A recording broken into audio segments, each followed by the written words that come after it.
Coronel, eu quero começar perguntando ao senhor se o senhor pretende dar continuidade a algum projeto ou alguma pauta iniciada por Carla Zambelli? Todos, sem sombra de dúvida. A primeira coisa que eu vou fazer é levantar todos os projetos dela que estão em andamento, né, que foram protocolados, as coautorias, que ela deve ter participado de muitas. Eu sou substituto dela, então eu tenho que tocar as pautas dela e as minhas, é trabalho dobrado, né? Os eleitores dela, com certeza, esperam isso, não pode morrer as pautas dela de jeito nenhum, e eu não vou deixar isso acontecer de forma alguma. Quero fazer o melhor possível para que os projetos que ela colocou dentro da Câmara, não só dessa legislatura, como da outra, porque ela foi eleita em 2018, né? Começou o mandato em 2019 e vinha seguindo o mandato, né? Na sequência do mandato anterior. Então deve ter muita coisa lá e com certeza eu vou começar a revirar todos esses projetos para fazer andar. E falando nas suas pautas também, que o senhor pretende trabalhar, o senhor é conhecido muito pelo trabalho voltado à segurança pública. Exato, Monique. Quais são as suas principais bandeiras ao assumir o mandato? Olha, nesse momento eu estou carregando uma bandeira muito interessante, que é justamente o fim da audiência de custódia. Vamos ver se a gente consegue melhorar um pouco esse ambiente, né?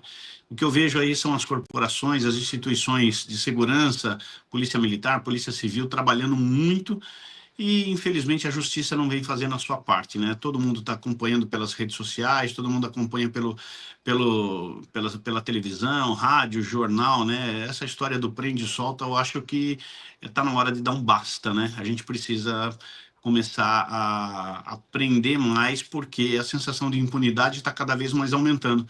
E o bandido está se sentindo muito solto, muito leve, fazendo o que quer fazer, e a gente precisa dar uma resposta ao crime organizado. Então, esse é um dos projetos que eu devo apresentar, que é o fim da audiência de custódia.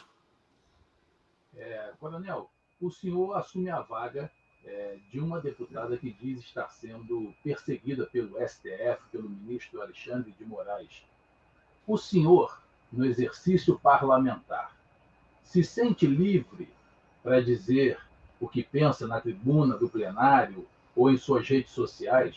Eu posso usar como pano de fundo para essa pergunta o que aconteceu com o deputado Daniel Silveira.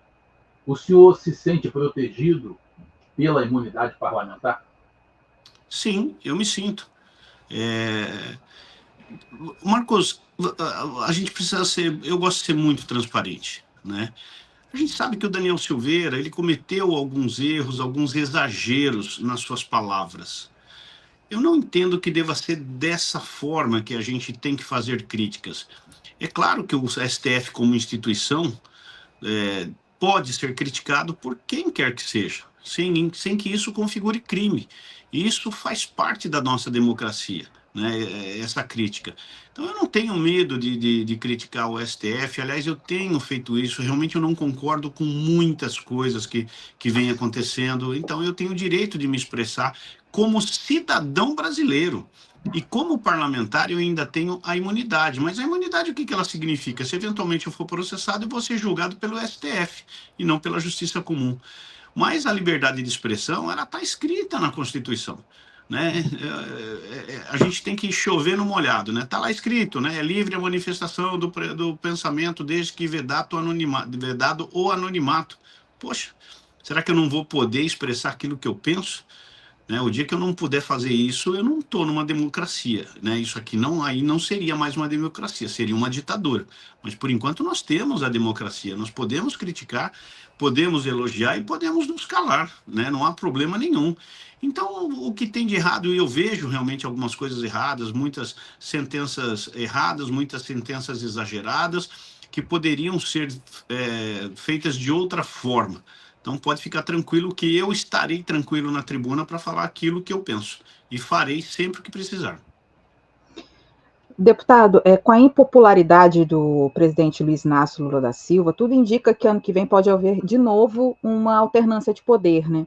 Então, em um eventual governo conservador no futuro, o senhor acredita que os militares terão um papel mais ativo na formulação das políticas públicas, o senhor enquanto militar?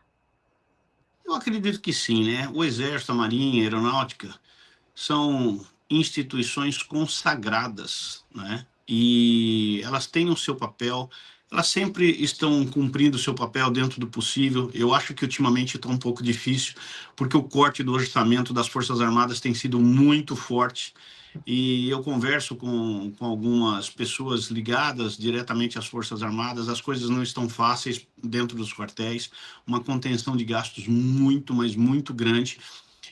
Mas eu acredito que uma mudança de governo em nada altera a função e o comportamento das Forças Armadas, né? São instituições como a Polícia Militar que vão cumprir o seu papel, seja lá quem for o presidente, seja lá quem for o governante, seja lá quem for o mandatário. Eles não se alteram, aliás, não é para se alterar, né? É para fazer aquilo que está escrito, é para cumprir aquilo que foi determinado para eles. Eles têm a responsabilidade da defesa nacional e eles vão continuar cumprindo. Com muito dinheiro ou com pouco dinheiro, não importa, eles sempre farão o que for possível.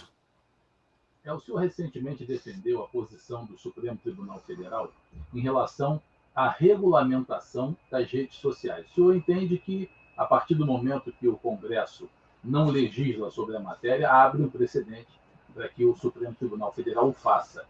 O senhor explica essa defesa que o senhor fez? Sim, veja só.